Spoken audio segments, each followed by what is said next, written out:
দেখতে দেখতে রহমতের 10টা দিন চলে গেল। আসলে রমজান মাস ঢুকলে মনে হয় যে খুবই তাড়াতাড়ি দিনগুলো চলে যাচ্ছে। হ্যালো এভরিওয়ান, আসসালামু আলাইকুম, hope you all are doing well. Welcome to my another blog. Ramzan মাস ঢুকছে পর্যন্ত কোনো ভিডিও বানানো হয় নাই। আসলে অনেক জায়গায় যাওয়া হয়েছিল, তো ভাবলাম এইটা ভিডিও করে আপনাদের সাথে শেয়ার করি। আসলে ইনভাইটেড ছিলাম হঠাৎই, মানে এটা যাওয়ার কোনো প্ল্যানই ছিল না। অনেক বেশি রিকোয়েস্টের কারণে আসলে গিয়েছিলাম। আমি কিন্তু প্রায় ভিডিওতে বলে থাকি যে হুটহাট প্ল্যানগুলো কিন্তু আসলেই সুন্দর হয়। আমার অনেক বেশি ভালো লাগে সবার সাথে দেখা করতে। আর এটা বিশেষ করে ছিল আমার ফ্রেন্ড অথয়ের বাসায়, মানে অনেক বেশি রিকোয়েস্টের কারণে আসলে গিয়েছিলাম, না হয় টাইমটা ম্যানেজ করা অনেক বেশি টাফ হয়ে গিয়েছিল।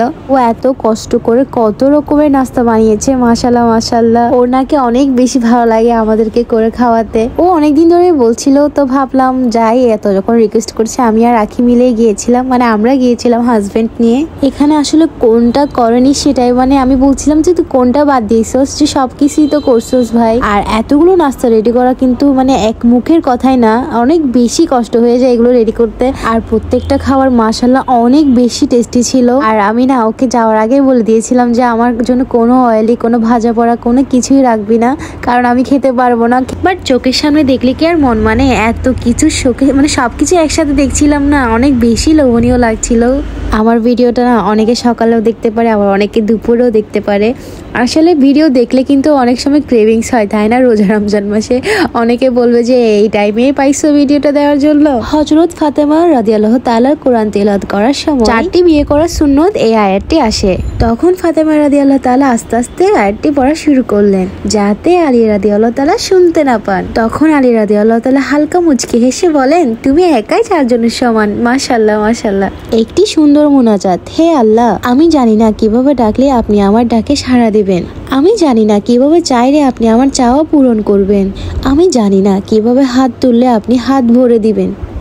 আমি জানি না কিভাবে দোয়া করলে আপনি আমার দোয়াগুলো কবুল করে নেবেন। কিন্তু আপনার গুনাহগার বান্দার অন্তরের খবর জানেন। ইয়া রব, আপনি তো আমার অন্তরটা দেখেন। আপনিই তো বলছেন তোমরা আমাকে ডাকো, আমি তোমাদের ডাকে সাড়া দিব। তোমরা আমার কাছে চাও, আমি তোমাদের সব চাওয়া পূরণ করে দিব। আপনিই তো বলেছেন খালি হাত ফিরিয়ে দিতে আপনি লজ্জাবোধ করেন। আমি আপনার অযোগ্য বান্দা হওয়ার সত্ত্বেও আপনি আমাকে যোগ্যতার চেয়েও বেশি দান করেছেন। আমি এবারও বিশ্বাস করি আপনি আমাকে নিরাশ করবেন না।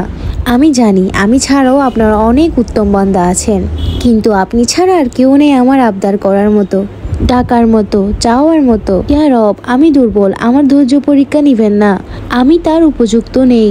আমার পরীক্ষা সহজ করে দিন। আপনি আমার ডাকে সাড়া দিন, আমার চাওয়া সব পূরণ করে দিন। ইয়া মালিক, আমি খালি হাত, আমাকে রহমত দিয়ে পূর্ণ করে দিন আল্লাহ। আমিন। বান্ধবীর মারা কিন্তু মায়ের চেয়েও কিন্তু কম হয় না। কিন্তু ভালো খারাপ সব দিকে কিন্তু বুঝে শুনেই সবকিছু আগাতে বলে। যেমন একদম ওর শ্বশুর বাড়িতে গিয়েছে, একদম সবকিছু নিজের মতো করে করছিল। আর ওর আম্মু আমাকে যেমন কি আমার মায়ের মতো করে ব্যাগ বেঁধে দিয়েছে যে বাসায় গিয়ে খাওয়ার জন্য।